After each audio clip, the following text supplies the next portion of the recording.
I don't know Jalen Rose. Never spoken to him. Don't have any relationship with him at all.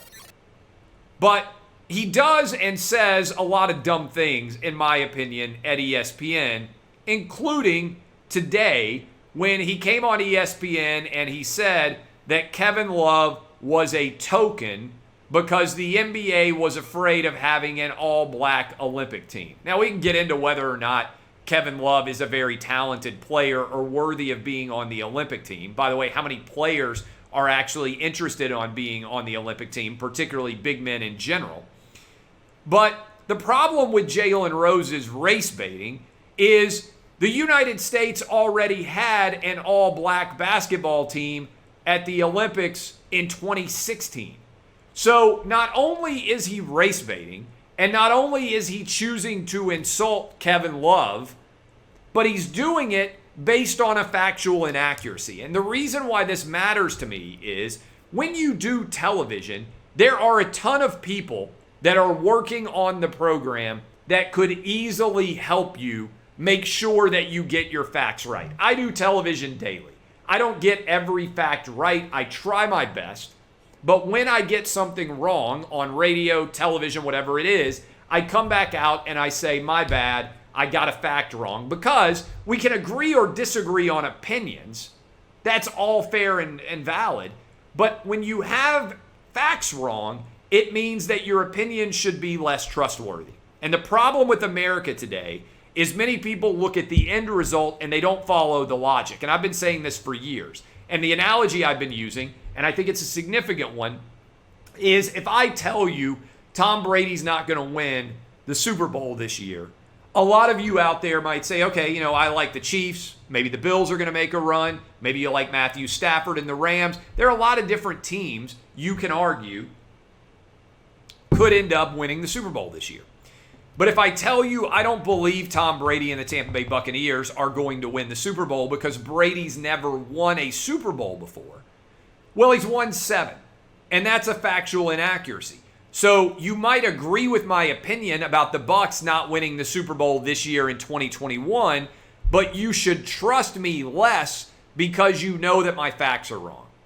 And Jalen Rose has an entire team of ESPN employees who he could have easily said before he decided to insult Kevin Love, hey, I think the reason Kevin Love's on this team is because the NBA is afraid to have an all-black Olympic team.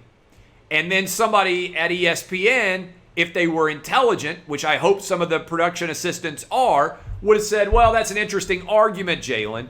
Maybe the angle to hit here is that Kevin Love isn't the best available big man.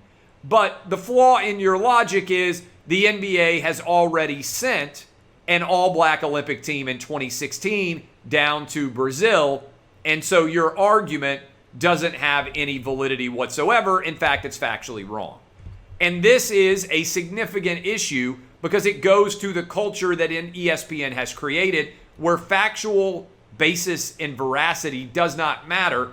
And all that their employees see in every single story is what's the race angle. It's not just black guys, right? Max Kellerman is on First Take, and he came on First Take and said, I'm concerned that the first 3 draft picks might be white guys in the NFL draft. Why is that a concern?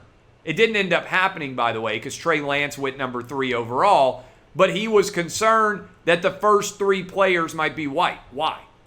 Because he doesn't think white people are worthy of being drafted?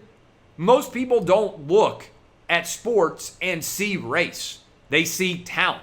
This has been my argument for a long time in the world in general. If you see race immediately in every facet of life, it is not a sign of a positive thought. It's a sign that you probably are a huge racist and not really that smart because the only thing you can see is immediately cosmetic identity, which is some of the least interesting things about us. I've said this for a long time. I care very little about what sex you are or what race you are because to me, you can't choose either. Let's pretend that this is the case. You can't choose your sex and you can't choose your race at birth.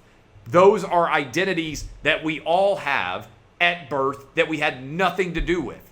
They're some of the least interesting things about us. Yet in the identity politics era that ESPN has embraced, MS ESPN, the woke all-stars that ESPN have embraced, it's all that matters.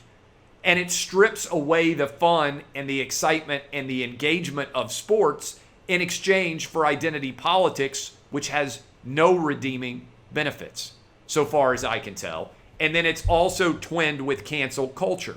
That is what ESPN has created. Identity politics wed with cancel culture, and statements like Jalen Rose and Jay Williams are a result, and Max Kellerman, of that culture they have created. It is a broken culture. It is a fundamentally corrupt culture. And worst of all, it's a dishonest culture, as we have seen over the past couple of days.